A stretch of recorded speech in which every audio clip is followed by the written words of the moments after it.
ये बच्चों, आज हम देखते हैं पृथ्वी से अग्नि तक। इस पाठ के लेखक है डॉक्टर एपीजे अब्दुल कलाम।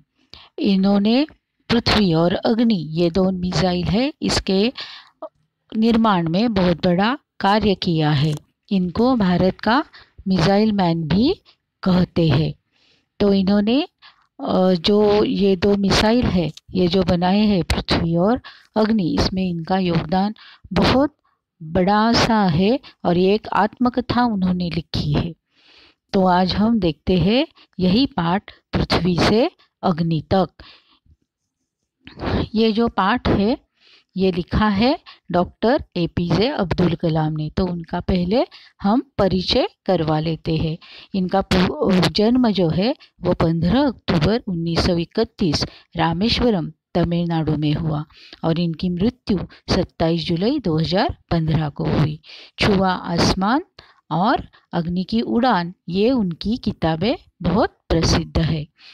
ये जो राष्ट्रपति के रूप में, राष्ट्रपति का भी इन्होंने पद विभूषित किया था डॉक्टर एपीजे अब्दुल कलाम ने। भारत का सर्वोच्च नागरिक पुरस्कार भारत रत्न से इन्हें सम्मानित किया था। उनका कार्य बहुत बड़ा था और इसके लिए उनको भारत रत्न ये सम्मान दिया था। और उनके कार्य का गौरव करने के लिए एक जो बेट है विलर्स आइलैंड नाम के जाना जाता था, उसका नाम नवंबर 15 में अब्दुल कलाम आइलैंड कर दिया। वो जो है वो 10 किलोमीटर ओडिशा के किनारे पर है। उनका अब्दुल कलाम का पूरा नाम है अब्दुल फकीर जैनुलाब्दीन अब्दुल कलाम। पृथ्वी से अग्नि तक यह पाठ अब हम देखेंगे। यहाँ पर ये पृथ्वी है, ये सैटेलाइट छोड़ा गया था और अग्नि पर काम चल रहा था। यहाँ 500 से अधिक वैज्ञानिक काम कर रहे थे और ये जो अग्नि है वो बनाते वक्त उसका पूरा काम हुआ और उनका जब टेस्टिंग चल रहा था तो वहाँ पर अनेक समस्याएं, कठिनाई आई। तब अब्दुल कलाम ने इन लोगों का मनोबल भी बढ़ाया था और उनको प्रोत्साहित किया था कि नहीं, हम लोग ये काम पूरा करेंगे, अग्नि को हम उड़ान योग्य जरूर बनाएंगे। तो चलो पाठ पढ़ते हैं, पृथ्वी से अग्नि तक। बालासोर में अंतरिम परीक्षण का काम पूरा होने में अब भी कम से कम 1 साल की देर थी। बालासोर ये एक छोटा सा गांव है। वहाँ पर अग्नि का उड़ान करना था और वो देखना, अंतरिम यानी इंटरनल काम उनको देखना था। उसको 1 साल की देर थी। हमने पृथ्वी के प्रक्षेपण के लिए श्रीहरिकोटा अंतरिक्ष केंद्र में विशेष सुविधाएं स्थापित की थी। प्रक्षेपण यानी लॉन्चिंग, किसका लॉन्चिंग? सैटेलाइट का। कौन सा? पृथ्वी के। वो कहाँ थे? श्रीहरिकोटा, ये आंध्र प्रदेश का एक छोटा सा गांव है। वहाँ पर उन्होंने कुछ विशेष सुविधाएं, यानी कि जो कुछ सैटेलाइट को लॉन्च करने के लिए, प्रक्षेपित करने के लिए जो सुविधाएं लगती है, वो श्रीहरिकोटा में उन्होंने क्या की थी? स्थापित की थी। इनमें से कौन कौन सी सुविधाएं थी? लॉन्च पैड, ब्लॉक हाउस, नियंत्रण उपकरण तथा चलित दूरमिति केंद्र शामिल थे। ये दिख रहा है, ये क्या था? ये लॉन्च पैड। यहाँ पर लॉन्च पैड, यहाँ से वह उपग्रह प्रक्षेपित होने वाला था। ये ब्लॉक हाउस, यहाँ पर सब उसकी जानकारी इकट्ठी होती है। और ये नियंत्रण कक्ष है। अगर हमने सैटेलाइट छोड़ा तो उसके ऊपर वो कहाँ जा रहा है, ठीक से जा पा रहा है या नहीं पा रहा है, उसके ऑर्बिट बराबर है या नहीं, ये सब देखने के लिए ये है नियंत्रण कक्ष। बहुत सारे कंप्यूटर्स यहाँ पर इकट्ठा किए हैं और यहाँ से वो देख रहे हैं। और ये है दूर चलमिति केंद्र यानी टेलीमेट्री सेंटर। यहाँ से वो वेव्स सब आते हैं और वो हमारे कंप्यूटर पर हमें दिखते हैं। ये है, इसको क्या बोलते हैं? दूर चलित केंद्र। और यहाँ देखो, फिर प्रक्षेपण हो रहा है ना। जैसे कि हम टीवी देखते हैं, टीवी पर हमारी एक डिश होती है, वहाँ पर वो पहले वेव्स प्रक्षेपित होते हैं और फिर हम देखते हैं, वैसे ही यहाँ होता है। पृथ्वी उपग्रह को 25 फरवरी 1988 को सुबह 11:23 पर छोड़ा गया। ये पृथ्वी ये ऑलरेडी प्रक्षेपित हो चुका था। कब? 25 फरवरी 1988 को। कितने बजे? सुबह 11:23 पर। यह देश के रॉकेट विज्ञान के इतिहास में एक युगांतरकारी घटना थी। कौन सी युगांतरकारी घटना थी? पृथ्वी उपग्रह का प्रक्षेपण। युगांतरकारी यानी बहुत बड़ा बदलाव लाने वाली, एक नए युग की शुरुआत करने वाली ये घटना थी। कौन सी? पृथ्वी का प्रक्षेपण भारत ने किया था वो। निर्देशित मिसाइलों के क्षेत्र में एक आत्मनिर्भर देश के रूप में उद्भव ने संसार के सभी विकसित देशों को विचलित कर दिया। मिसाइल, ये जो है मिसाइल का क्षेत्र, इसमें से भारत आत्मनिर्भर बन गया। आत्मनिर्भर माने कि स्वावलंबी बन गया। तो आत्मनिर्भर देश के रूप में उद्भव ने संसार के सभी विकसित देशों को विचलित कर दिया। उद्भव यानी जो जन्म लिया था, मिसाइल्स ने उत्पत्ति की थी।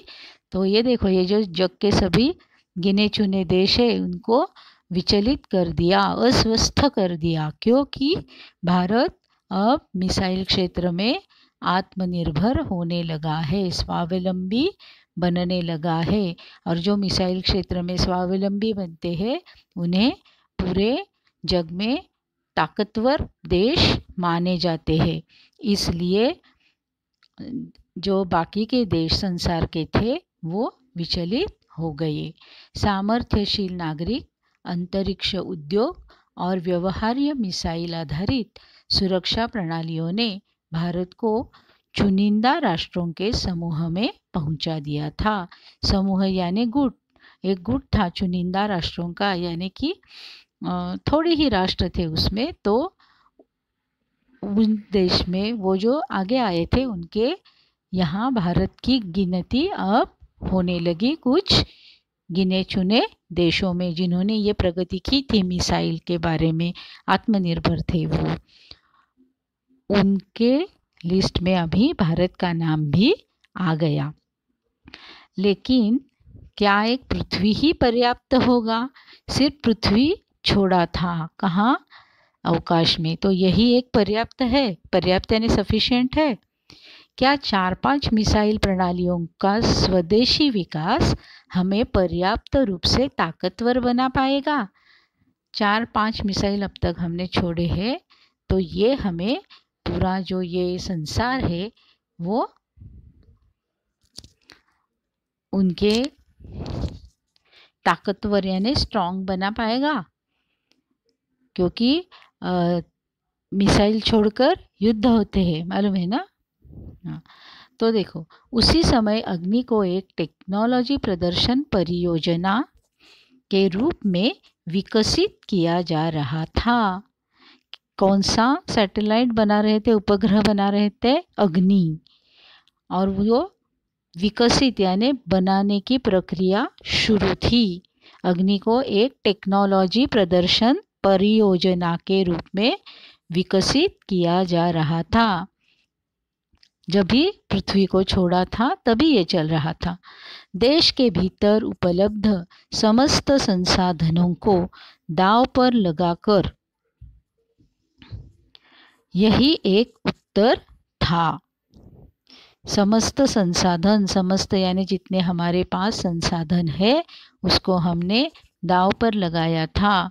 दांव पर लगाना मतलब कुछ पाने के लिए बदले में कुछ खोना या बदले में कुछ लगाना, दांव पर लगाना। तो हमें मिसाइल में क्या चाहिए थी? प्रगति चाहिए थी। इसलिए हमारे पास जितने भी संसाधन थे उसको हमने दांव पर लगाया था। अग्नि टीम में 500 से अधिक वैज्ञानिक थे और इन विशाल प्रक्षेपणों में अनेक संगठनों का नेटवर्क बनाया गया था। ये जो दिख रहे वो 500 वैज्ञानिक थे और इन विशाल प्रक्षेपणों में अनेक संगठनों का नेटवर्क था, यानी टीम्स बनाई गई थी वो 500 लोगों की भी। DRDO करके एक जो है वहाँ पर ये रिसर्च सेंटर है, यहाँ पर बनाया जा रहा था अग्नि, और इनकी एक टीम और नेटवर्क बनाया गया था।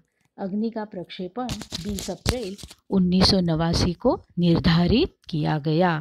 अभी अग्नि को भी अंतरिक्ष में छोड़ने की बारी आ गई थी। तो कब छोड़ेंगे उसको अंतरिक्ष में? तो 20 अप्रैल 1989 यह तारीख तय की गई, निश्चित की गई। यह एक अभूतपूर्व अभ्यास होने जा रहा था।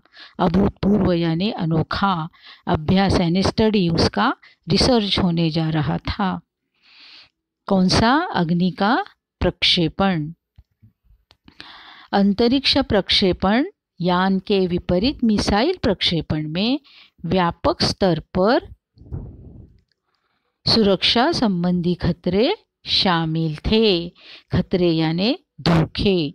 अंतरिक्ष प्रक्षेपण यान छोड़ने वाले थे तो उसमें व्यापक यानी ज़्यादा से ज़्यादा सुरक्षा संबंधी खतरे शामिल हुए थे। प्रक्षेपण की पूर्व तैयारी की सारी गतिविधियां तय कार्यक्रम के अनुसार पूरी हो गई थी। क्या पूरी हो गई थी? प्रक्षेपण की पूर्व तैयारी। अभी हमारे घर में कुछ कार्यक्रम रहता है तो हम उसके लिए पहले तैयारी करते हैं, वैसी उसकी तैयारी हो गई थी। और उसकी गतिविधियां यानी उसके जो प्रोटोकॉल्स थे वो भी पूरे हो गए थे। और उन्होंने जैसे तय किए थे, उन्होंने जैसे निश्चित किए थे उसके अनुसार उसकी पूर्व तैयारी और उसके जो बना रहे थे ना उसको, वो गतिविधियां उसकी सब पूरी उन्होंने जैसा सोचा था वैसी ही पूरी हो गई थी। कृति जो करनी थी वो